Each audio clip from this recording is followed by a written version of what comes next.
بسم اللہ الرحمن الرحیم بسم اللہ الرحمن الرحیم الحمد للہ رب العالمین والصلاة والسلام علی رسولہ محمد وآلہ واصحابہ اجمعین اما بعد۔ آج اللہ تبارک و تعالیٰ کے فضل و کرم سے توضیح تلوی کے درس کا آغاز کیا جاتا ہے۔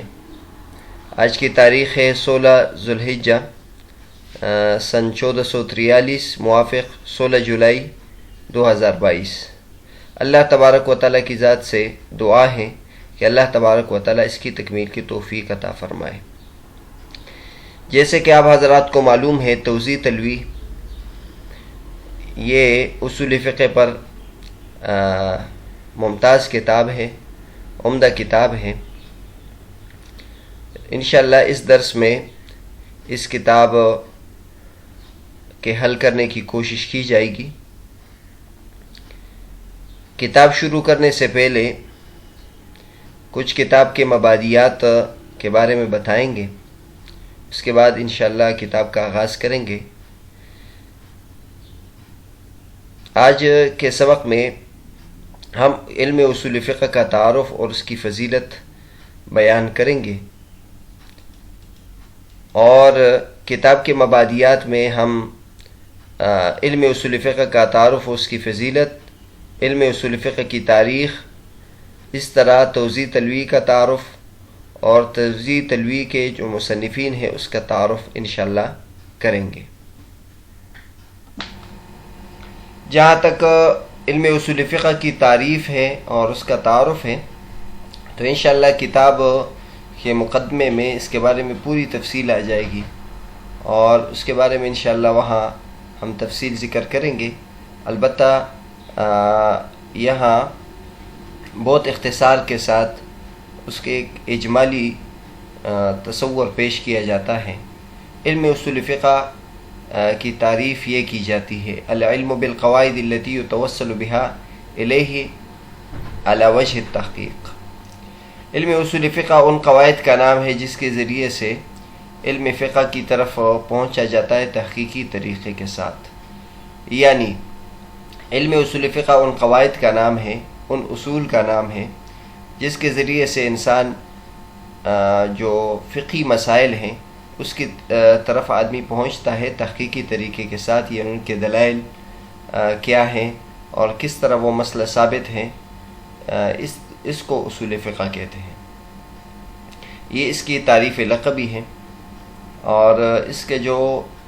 یعنی اصول اور فقہ کا علیحدہ علیحدہ جو اس کی تعریف ہے، تو اصل کہتے ہیں ما یبتنی علیہ غیرہ، جس پر کسی اور چیز کی بنیاد ہو۔ تو چونکہ اصول فقہ میں ادلہ سے بحث کی جاتی ہے، ان کے احوال سے بحث کیا جاتا ہے، اور جس پر فقہ کی بنیاد ہوتی ہے، جن پر مسائل کی بنیاد ہوتی ہے، اس لیے ان کو اصول کہتے ہیں۔ اور فقہ کا لفظ بھی اس میں آیا ہے، تو فقہ کی تعریف ہے: العلم بالاحکام الشرعیۃ العملیہ من ادلتها التفصیلیہ۔ فقہ ان احکام شرعیہ کا نام ہے، عملی احکام شرعیہ کا نام ہے جو ادلہ تفصیلیہ سے مستنبط ہوتی ہیں۔ تو فقہ احکام شرعیہ عملیہ ان احکام کو کہتے ہیں جو شرعی احکام ہو اور وہ عمل کے ساتھ تعلق رکھتے ہوں، جیسے وضو، نماز، روزہ، حج، زکوٰۃ اور معاملات، نکاح، بیوع، یہ سب فقہ کی تعریف میں داخل ہوتے ہیں۔ اور یہ چونکہ تفصیلی دلائل سے ثابت ہوتے ہیں، یعنی قرآن، حدیث، اجماع اور قیاس سے، تو اس کو فقہ کہتے ہیں۔ اور جو دلائل اور جو اصول ان کی طرف پہنچاتے ہیں، جس کے ذریعے سے یہ احکامات مستنبط ہوتے ہیں، ان کو اصول فقہ کہتے ہیں۔ اصول فقہ کا موضوع الادلہ والاحکام ہے۔ اس میں ادلہ سے بحث ہوتی ہے، قرآن، حدیث، اجماع اور قیاس، اور احکام سے بحث ہوتی ہے، جیسے وجوب، اباحت اور حرمت، اور ان ادلہ میں سے کون سا حکم ثابت ہو سکتا ہے، کون سا ثابت نہیں ہو سکتا ہے، اس کے بارے میں اس فن میں بحث ہوتی ہے۔ بہرحال یعنی خلاصہ کے طور پر ہم اگر ذکر کریں تو علم اصول فقہ یہ اجتہادی علم ہے، اور اس سے انسان مجتہد بن جاتا ہے، اور یہ وہ علم ہے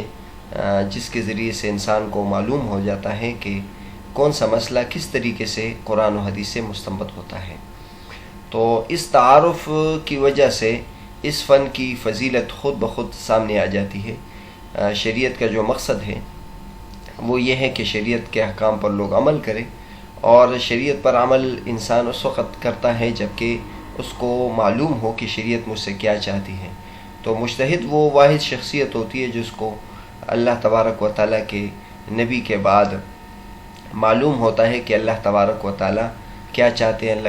اللہ کے نبی کیا چاہتے ہیں۔ تو اللہ تبارک و تعالیٰ اس کو بہت بلند مرتبہ عطا فرماتے ہیں، اس وجہ سے مجتہد کی فضیلت بھی بہت زیادہ ہے۔ العلماء ورثۃ الانبیاء،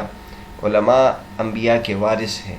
اور اس میں علماء کرام فرماتے ہیں کہ علماء سے مراد مجتہدین ہیں۔ اور آپ نے سنا بھی ہوگا کہ عالم کی جو نیند ہوتی ہے وہ عابد کی عبادت سے بہتر ہے، تو اس میں بھی عالم سے مجتہد مراد ہے۔ اسی طرح فضل العالم علی العابد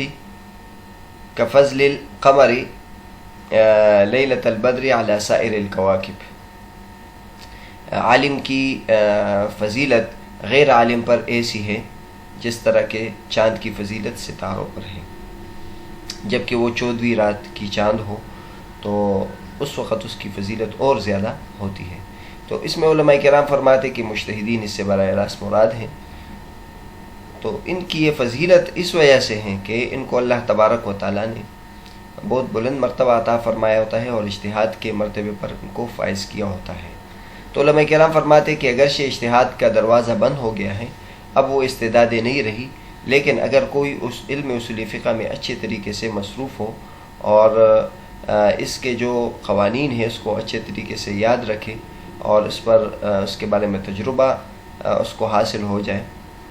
تو امید ہے کہ اگر مجتہد نہ بھی بنے تو مجتہد کے مقام تک کچھ نہ کچھ پہنچ جائے گا، اور احکام شریعت کی جو دلائل ہیں اور اس کے وجوہات ہیں اس تک پہنچ جائے گا۔ اسی وجہ سے جو علم اجتہاد ہے اور علم فقہ ہے اس کی فضیلت بہت زیادہ آئی ہے۔ قرآن مجید میں بھی اللہ تبارک و تعالیٰ نے اس کے فضائل بیان کیے ہیں، اور احادیث میں بھی اس کے فضائل ہیں۔ ظاہر ہے ہم یہاں اس کا احاطہ تو نہیں کر سکتے، ان میں سے چند کا یہاں ذکر کیا جاتا ہے۔ ایک جگہ قرآن مجید میں اللہ تبارک و تعالیٰ فرماتے ہیں فَلَوْلَا نَفَرَ مِن كُلِّ فِرْقَةٍ مِّنْهُمْ طَائِفَةٌ لِيَتَفَقَّهُوا فِي الدِّينِ وَلِيُنذِرُوا قَوْمَهُمْ إِذَا رَجَعُوا إِلَيْهِمْ لَعَلَّهُمْ يَحْذَرُونَ۔ اللہ تبارک و تعالیٰ فرماتے ہیں کہ کیوں نہ تمام لوگوں میں سے ایک جماعت خاص طور علم کے لیے جائے تاکہ وہ دین میں فقہ حاصل کرے، تفقہ حاصل کرے، اور پھر وہ اپنے قوم کو اس کی تعلیم دے جب وہ لوٹ کر آ جائے تاکہ وہ اس پر عمل کرے۔ تو اللہ تبارک و تعالیٰ قرآن مجید میں یہ فرماتے ہیں کہ ایک جماعت ایسی ہونی چاہیے جو تفقہ فی الدین حاصل کرے۔ اس سے معلوم ہوتا ہے کہ تمام لوگ یہ نہیں کر سکتے ہیں، کیونکہ دنیا کے جتنے اور بہت سارے کام ہیں، اس طرح علمی اور بہت سارے کام ہیں وہ بھی سر انجام دینے ہیں، سیاسی کام ہیں، اس کے علاوہ انفرادی زندگی کے کام ہیں، کاروبار کے کام ہیں، معیشت سے متعلق کام ہیں۔ تو یہ سارے کام بھی انجام دینے ہیں تاکہ زندگی کی جو گاڑی ہے وہ چلتی رہے، لیکن اس کے ساتھ ساتھ کچھ لوگوں کو ایسا ہونا چاہیے جو علم میں تفقہ حاصل کریں، اور پھر اور لوگوں کو وہ دین کی تبلیغ کریں تاکہ اور لوگ اس پر عمل کریں۔ تو بہرحال اللہ تبارک و تعالیٰ اس میں تقسیم کار بیان فرماتے ہیں کہ لوگوں کو آپس میں کام تقسیم کرنے چاہیے، اور وہ پھر ایک دوسرے سے فائدہ اٹھائیں۔ اور قرآن مجید میں اللہ تبارک و تعالیٰ فرماتے ہیں نحن قسمنا بینہم معیشتہم فی الحیات الدنیا، دنیا کی زندگی میں اللہ تبارک و تعالیٰ نے کاموں کو تقسیم کیا ہے۔ بعض لوگوں کو اللہ تبارک و تعالیٰ نے کاشت پہ لگایا ہے، بعض لوگوں کو کاروبار پہ لگایا ہے، بعض لوگوں کو ہنر پہ لگایا ہے، بعض لوگوں کو علم کی طرف متوجہ کیا ہے، بعض لوگوں کو مزدوری کی طرف متوجہ کیا ہے، اور ہر ایک کو ایک دوسرے کا محتاج بنایا ہے، اور یہ سب مل کر انسان کی ضرورت اس سے پوری ہوتی ہے۔ تو بہرحال تفقہ فی الدین یہ اللہ تبارک و تعالیٰ صحابہ کرام کو فرماتے ہیں کہ تمام لوگ جہاد میں، سیاسی امور میں مصروف نہ ہوں، کچھ لوگ علم کے لیے بھی خاص ہونے چاہیے، جو علم حاصل کرے اور پھر وہ لوگوں کو بتائے۔ ہم اگر صحابہ کرام کو دیکھیں تو وہ صحابہ کرام جو تفقہ کے مقام پر فائز تھے، اگرچہ وہ سیاسی امور میں بھی، جہادی امور میں بھی اور اس کے علاوہ انتظامی امور میں بھی مصروف تھے، لیکن زیادہ تر ان کا مشغلہ فقہ دین تھا، اس لیے اللہ تبارک و تعالی نے اس سلسلے میں ان سے نمایاں کام لیے، جیسے عبداللہ بن مسعود رضی اللہ تعالیٰ عنہ، عبداللہ بن عباس رضی اللہ تعالیٰ عنہ، اسی طرح دیگر صحابہ کرام ہیں۔ تو بہرحال اللہ تبارک و تعالیٰ اس میں فرماتے ہیں کہ یہ کام بہت ضروری ہے، اس کے لیے ایک جماعت خاص ہونی چاہیے،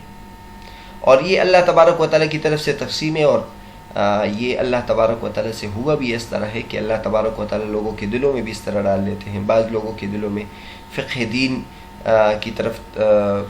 توجہ ان کی کرا دیتے ہیں، بعض لوگوں کو دیگر شعبوں کی طرف ان کا ذہن کرا دیتے ہیں، اور اس طرح دنیاوی ضرورت اللہ تبارک و تعالیٰ پوری کرتے رہتے ہیں۔ دوسری جو آیت ہے، اللہ تبارک و تعالیٰ فرماتے یا ایھا الذین آمنوا اطیعوا اللہ واطیعوا الرسول واولی الامر منکم فإن تنازعتم فی شیء فردوه الی اللہ والرسول ان کنتم تؤمنون باللہ والیوم الآخر ذلک خیر واحسن تأویلا۔ اے ایمان والو، تم اللہ تبارک و تعالیٰ کی اطاعت کرو، اللہ کے رسول کی اطاعت کرو، اور جو تم میں سے اولی الامر ہیں، فقہا ہیں یا جو آپ تمہارے بڑے ہیں، ان کی بھی پیروی کرو۔ اگر تم میں سے پھر کسی چیز میں لڑائی ہو تو پھر اللہ اور رسول کو معیار بنا کر اس کے مطابق فیصلہ کرو، اگر تم اللہ اور قیامت کے دن پر یقین رکھتے ہو، یہ تمہارے لیے بہت بہتر ہے اور بہت اچھا راستہ ہے۔ تو اس آیت میں بھی اللہ تبارک و تعالی جو فقہا ہیں ان کی اطاعت کا حکم دیتے ہیں۔ پہلی آیت میں اللہ تبارک و تعالی نے فرمایا کہ کچھ لوگوں کے ایسا ہونا چاہیے جو علم دین کے لیے اپنے آپ کو خاص کریں، اور تاکہ پھر وہ لوٹ کر آئے اور لوگ ان کی باتوں پر عمل کریں۔ یہاں اللہ تبارک و تعالی ان کو حکم دیتے ہیں کہ جو فقہا ہیں ان کی باتوں پر آپ عمل بھی کیا کرو، اللہ تبارک و تعالی کی اطاعت کرو، اللہ کے رسول کی اطاعت کرو، اور جو تمہارے بڑے ہیں ان کی اطاعت کرو۔ علماء کرام فرماتے ہیں اولی الامر سے فقہا مراد ہے، عالم دین مراد ہیں، اور اس طرح جو سربراہ ہوتے ہیں ان کی اطاعت ان کے امور میں، یعنی انتظامی امور میں ان کی اطاعت اور فقہی امور میں فقہا کی اطاعت، یہ ضروری ہے۔ پھر اللہ تبارک و تعالیٰ فرماتے ہیں کہ البتہ اگر آپس میں پھر بھی کسی چیز میں تنازع ہو تو اس کا جو حل ہے وہ یہ ہے کہ معیار اللہ اور اللہ کے رسول کو بناؤ، اس کے ذریعے سے تم اپنے فیصلے کرو۔ تو بہرحال اللہ تبارک و تعالیٰ نے اس آیت میں اپنے ساتھ یعنی اللہ اور رسول کے ساتھ اولی الامر کو بھی شامل کر دیا ہے، جس سے معلوم ہوتا ہے کہ ان کا درجہ بہت بلند ہے اللہ کی نگاہ میں۔ تیسری آیت اللہ تبارک و تعالیٰ فرماتے ہیں فَاسْأَلُوا أَهْلَ الذِّكْرِ إِن كُنتُمْ لَا تَعْلَمُونَ۔ اللہ تبارک و تعالیٰ فرماتے ہیں کہ تم جو اہل ذکر ہیں ان سے پوچھو اگر تمہیں معلوم نہیں۔ مطلب اللہ تبارک و تعالیٰ فرماتے ہیں کہ اگر آپ کو کسی چیز کا علم نہیں ہے تو جن کو علم ہے ان سے پوچھو، جو اہل علم ہے، جو فقہا ہیں ان سے پوچھو۔ اور یہ اللہ تبارک و تعالیٰ نے بہت مشکل آسان کر دی۔ بہت مرتبہ ایسا ہوتا ہے کہ انسان کسی مشکل میں پڑ جاتا ہے تو وہ مسئلہ تو اس کے لیے مشکل ہوتا ہے، لیکن جو اس کے فن کے ماہر ہوتے ہیں اس کے لیے کوئی مسئلہ نہیں ہوتا۔ جیسے کوئی بیماری کا ایشو ہو، کوئی مسئلہ ہو تو ہم ڈاکٹر سے رجوع کرتے تو ڈاکٹر کے لیے کوئی مسئلہ نہیں ہوتا۔ انجینئرنگ سے تعلق رکھنے والا کوئی مسئلہ ہو تو ہم ماہر انجینئر سے رجوع کرتے تو وہ اس کے لیے کوئی آسان بات ہوتی ہے۔ تو اس طرح جو فقہا ہوتے ہیں، علم ہوتے ہیں، ان کے لیے مسائل اور ان کے لیے اس کا حل یہ آسان ہوتا ہے، تو وہ اس کا حل آسانی سے پیش کر سکتے ہیں۔ لہذا اللہ تبارک و تعالیٰ کی طرف سے تلقین ہے کہ تم ان سے پوچھو۔ قرآن مجید کی کئی آیات میں فقہ اور فقہاء کرام کی فضیلت وارد ہوئی ہے، ہم ان تمام کو یہاں ذکر نہیں کرتے،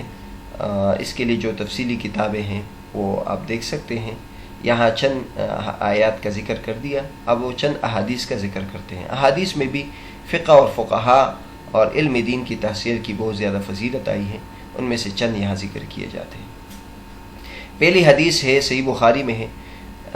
حضور صلی اللہ علیہ وسلم فرماتے ہیں من یرید اللہ بہ خیرا یفقہہ فی الدین، جس کے ساتھ اللہ تبارک و تعالیٰ بھلائی کا ارادہ کرتے ہیں، اللہ تبارک و تعالیٰ اس کو دین کی فقہ دیتے ہیں، دین کی سمجھ دیتے ہیں۔ تو مطلب یہ ہے کہ اللہ تبارک و تعالیٰ کی طرف سے جب کسی بندے کے ساتھ خیر کا ارادہ ہو تو اللہ تبارک و تعالیٰ اس کو فقیہ بنا دیتے ہیں۔ تو اس کا مطلب پہلے بھی ہم نے بیان کیا کہ اللہ تبارک و تعالیٰ کی چاہت یہ ہے کہ کچھ لوگ ایسے ہونے چاہیے جو فقہ فی الدین حاصل کرے،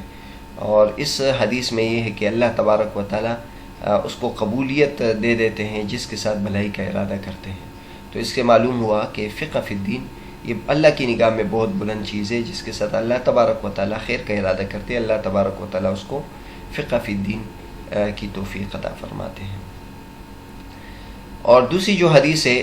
عن جبیر بن مطعم رضی اللہ عنہ قال قال رسول اللہ صلی اللہ علیہ وسلم بالخیف فقال نضر اللہ عبدا سمع مقالتی فوعاها ثم اداها الى من لم يسمعها فرب حامل فقہ لا فقہ له ورب حامل فقہ الى من هو افقہ منه۔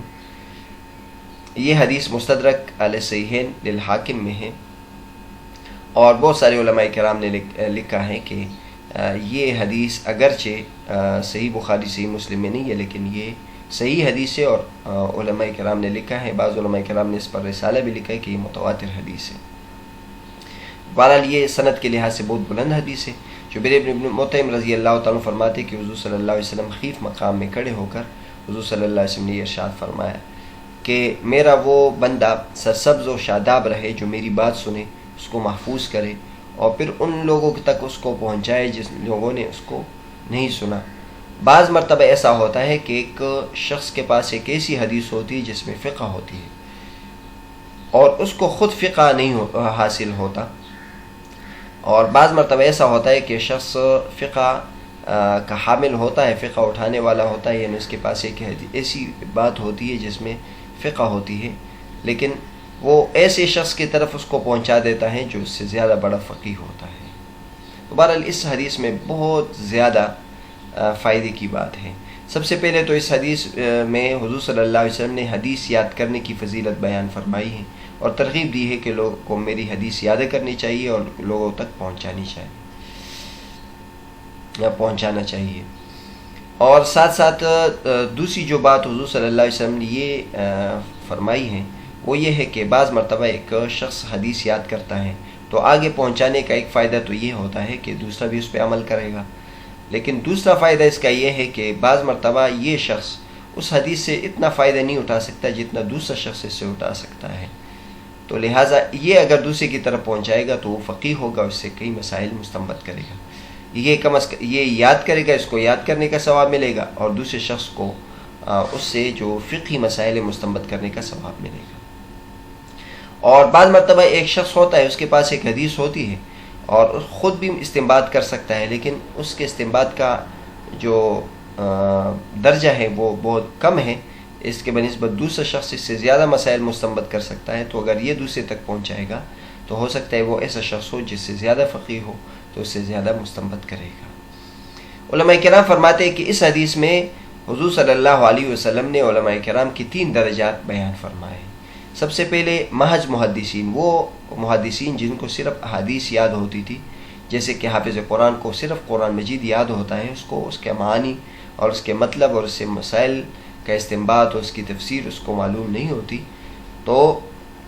ایک وہ درجہ ہے ان محدثین کا جن کو صرف حدیث یاد ہوتی تھی۔ دوسرا وہ درجہ ہے جو فقیہ کا ہے، جو حدیث سے استنباط کر سکتا ہے، اور تیسرا درجہ افقہ کا ہے کہ جو فقیہ سے بھی اعلیٰ ہو، اور ان میں سے جو بعد والا ہے وہ پہلے والے سے فضیلت میں زیادہ ہے، یعنی جو فقیہ ہے وہ محدث کے بنسبت فضیلت والا ہے، اور جو افقہ ہے وہ فقیہ کے بنسبت بلند درجے والا ہے۔ تو بہرحال حضور صلی اللہ علیہ وسلم نے اس میں فقہ کی فضیلت بیان فرمائی ہے، اور محدث کو یہ ترغیب دی ہے کہ آپ حدیث یاد کریں اور ان تک پہنچائیں جو اس سے مسائل مستنبط کریں۔ تیسری جو حدیث ہے، حضور صلی اللہ علیہ وسلم فرماتے ہیں عن عمرو بن العاص رضی اللہ عنہ انہ سمع رسول اللہ صلی اللہ علیہ وسلم یقول اذا حکم الحاکم فاجتہد ثم اصاب فلہ اجران واذا حکم فاجتہد ثم اخطأ فلہ اجر۔ صحیح بخاری۔ صحیح بخاری میں یہ حدیث ہے، عمرو بن العاص رضی اللہ عنہ فرماتے کہ انہوں نے نبی کریم صلی اللہ علیہ وسلم سے یہ بات سنی ہے کہ حضور صلی اللہ علیہ وسلم فرما رہے تھے کہ جب کوئی مجتہد اور حاکم فیصلہ کرے اور وہ اجتہاد کرے اور وہ درست ہو تو اس کو 2 اجر ملے گا، ڈبل اجر ملے گا، اور اگر وہ اجتہاد کرے اور غلطی کرے تو اس کو 1 اجر ملے گا۔ تو اس حدیث شریف میں مجتہد کی یہ فضیلت بیان کی ہے کہ اگر مجتہد اپنے اجتہاد میں خطا بھی کرتا ہے تو پھر بھی اس کو اجر ملتا ہے۔ اللہ تبارک و تعالیٰ نے اس کو اتنا بلند مقام دیا ہے کہ وہ اپنی طرف سے کوشش کرے اور اس کی اجتہاد غلط بھی ہو تو پھر بھی اللہ تبارک و تعالیٰ اس کو ثواب عطا فرماتے ہیں۔ تو بہرحال مجتہد کے مقام پر فائز ہو اور وہ پھر اجتہاد کرے، کوشش کرے، تو ظاہر ہے جو مجتہد ہوتا ہے وہ بہت محنت کرتا ہے، بہت کوشش کرتا ہے اور تحقیق کرتا ہے۔ تحقیق کے بعد بھی اگر وہ غلط ہو جائے، درست ہو جائے، تو اللہ تبارک و تعالیٰ اس کو ڈبل اجر عطا فرماتے ہیں، اور اگر وہ غلط ہو تو پھر بھی اللہ تبارک و تعالیٰ اس کو اس کا اجر عطا فرماتے ہیں۔ اور قیامت کے دن ظاہر ہے اللہ تبارک و تعالیٰ اس سے اس کی سزا نہیں دیں گے، کیونکہ اللہ تبارک و تعالیٰ نے اس کو معصوم نہیں بنایا ہے۔ انسان سے خطا ہو سکتی ہے اور نبی کی طرح وہ معصوم نہیں ہوتا ہے، اپنی کوشش اس نے کی، اللہ تبارک و تعالیٰ اس کوشش کا اجر و ثواب اس کو عطا فرماتے ہیں۔ تو بہرحال آج کے سبق میں ہم نے علم اصول فقہ کا مختصر تعارف کیا کہ علم اصول فقہ میں ادلہ شرعیہ سے مسائل کا استنباط ہوتا ہے، اور پھر ادلہ شرعیہ سے مسائل کا استنباط، اس کی فضیلت بہت زیادہ وارد ہوئی ہے۔ فقہاء اور مجتہدین کی فضیلت اس سلسلے میں ہم نے بیان کی۔ انشاءاللہ اگلے سبق میں ہم علم اصول فقہ کو آگے لے جائیں گے۔ عہد صحابہ میں حضور صلی اللہ علیہ وسلم صحابہ کرام کی کیسی فقہی تربیت کی اور ان کا فقہی مزاج بنایا، اور فقہ کی جو صحابہ کرام کے زمانے میں مقام اور درجہ تھا وہ ہم بیان کریں گے۔